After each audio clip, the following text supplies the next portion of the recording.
କେମିତି କଟିବ ଆଜିର ଦିନ? ନଭେମ୍ବର ମାସ 7 ତାରିଖ 2025 ମସିହା ଶୁକ୍ରବାର। ଜାଣନ୍ତୁ କେଉଁ ରାଶି ପାଇଁ କେମିତି ରହିବ ଆଜିର ଦିନ। ଚାଲନ୍ତୁ ପୁରା ଖବର ଜାଣିବା। ପୁରା ଖବର ଜାଣିବା ପୂର୍ବରୁ ଭିଡ଼ିଓଟି ଭଲ ଲାଗିଲେ ଲାଇକ୍ ସେୟାର ସବସ୍କ୍ରାଇବ୍ କରିବେ। ପାଖରେ ଥିବା ବେଲ୍ ଆଇକନ୍ ଦେବେ ଅଲ୍ ନୋଟିଫିକେସନ୍ ଅନ୍ କରିବେ, ଯାହାଫଳରେ ନୂଆ ନୂଆ ଭିଡ଼ିଓ ପାଇପାରିବେ। ପ୍ରଥମେ ଦେଖିବା ମେଷ ରାଶି ବ୍ୟକ୍ତିମାନଙ୍କ ପାଇଁ। ଆଜି କୌଣସି କାରଣରୁ ଆପଣ ଖୁସିରେ ଅଧିକ ଭାବ ବିହ୍ୱଳ ହୋଇ ରହିପାରନ୍ତି। ବିଦ୍ୟାର୍ଥୀମାନେ ଆଜି ବିଦ୍ୟାଭ୍ୟାସ ଏବଂ କ୍ୟାରିୟର ସମ୍ବନ୍ଧିତ ବିଷୟଗୁଡ଼ିକର ସଫଳତା ପ୍ରାପ୍ତ କରିପାରିବେ। ଘରର ବାତାବରଣ ସୁଖ ଶାନ୍ତି ରହିବ। ବ୍ୟବସାୟରେ ସଫଳତା ପ୍ରାପ୍ତ ହେବ।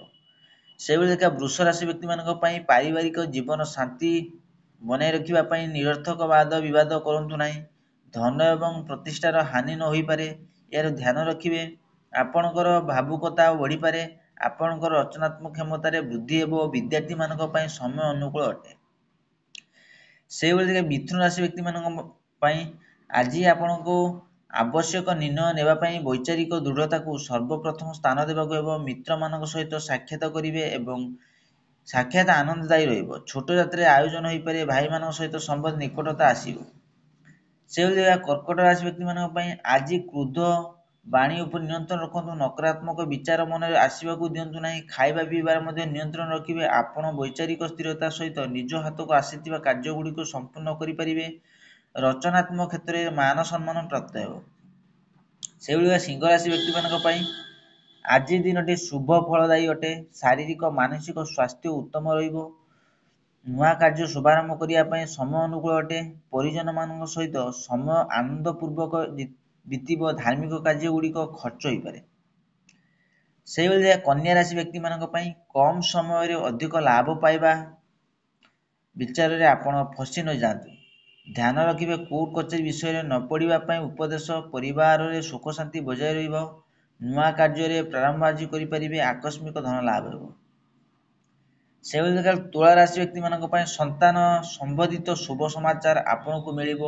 ପୁରୁଣା ତଥା ପିଲାଦିନର ମିତ୍ରମାନଙ୍କ ଭେଟରେ ମନ ପ୍ରସନ୍ନ ହେବ।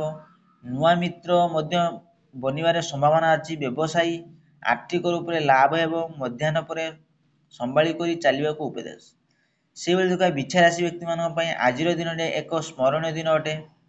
ବ୍ୟବସାୟୀ କ୍ଷେତ୍ରରେ ଅଧିକାରୀଗଣଙ୍କ ଉପାଦୃଷ୍ଟି ଆପଣଙ୍କ ପ୍ରଗତିର ମାର୍ଗ ଖୋଲିବ। ବ୍ୟାପାରରେ ଆୟ ବଢ଼ିବାର ସମ୍ଭାବନା ଅଛି। ପିତା ଏବଂ ବଡ଼ଙ୍କର ଆଶୀର୍ବାଦରେ ଲାଭ ହେବ। ମଧ୍ୟାହ୍ନ ପରେ ମିତ୍ରମାନଙ୍କ ଠାରୁ ହେବ। କୌଣସି ସାମାଜିକ ପ୍ରସଙ୍ଗରେ ଉପସ୍ଥିତ ରହିବାକୁ ପଡ଼ିପାରେ।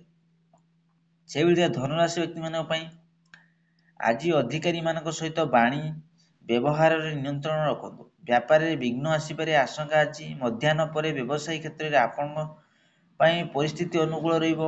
ଅଧିକାରୀଗଣ ଆପଣଙ୍କ କାର୍ଯ୍ୟରେ ସନ୍ତୋଷ ଅନୁଭବ କରିବେ। ଆର୍ଥିକ ଦୃଷ୍ଟିରୁ ଲାଭ ହେବ।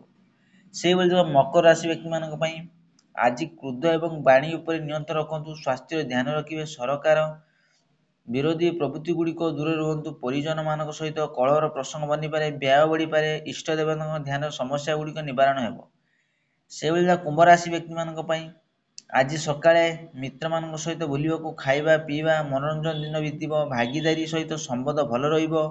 ମଧ୍ୟାହ୍ନ ପରେ ଆପଣଙ୍କୁ ପ୍ରତିକୂଳ ସାମନା କରିବାକୁ ପଡ଼ିପାରେ। ସ୍ୱାସ୍ଥ୍ୟର ଧ୍ୟାନ ରଖିବେ। ଆକସ୍ମିକ ଧନ ଲାଭ ହୋଇପାରେ। ଶେଷ ଦେଖିବା ମୀନ ରାଶି ବ୍ୟକ୍ତିମାନଙ୍କ ପାଇଁ ଆଜି ଆତ୍ମବିଶ୍ୱାସ ସହିତ ପ୍ରତ୍ୟେକ କାର୍ଯ୍ୟକୁ ଆପଣ ସଫଳତାର ପୁସ୍ତକ କରିବେ। ଗୃହସ୍ଥ ଜୀବନରେ ସୁଖ ଏବଂ ଶାନ୍ତି ରହିବ। ଶାରୀରିକ ସ୍ୱାସ୍ଥ୍ୟ ଭଲ ରହିବ। ଉଗ୍ରତା ରହିବ। ସେଥିପାଇଁ ବାଣୀ ଉପରେ ନିୟନ୍ତ୍ରଣ ରଖିବେ। ଦୂରଯାତ୍ରା ଯୋଗ ଅଛି। ଆଶା କରି ଭିଡ଼ିଓଟି ଭଲ ଲାଗିଲେ ଲାଇକ୍ ସେୟାର ସବସ୍କ୍ରାଇବ୍ କରିବେ, ବେଲ୍ ଆଇକନ୍ ଦେବେ।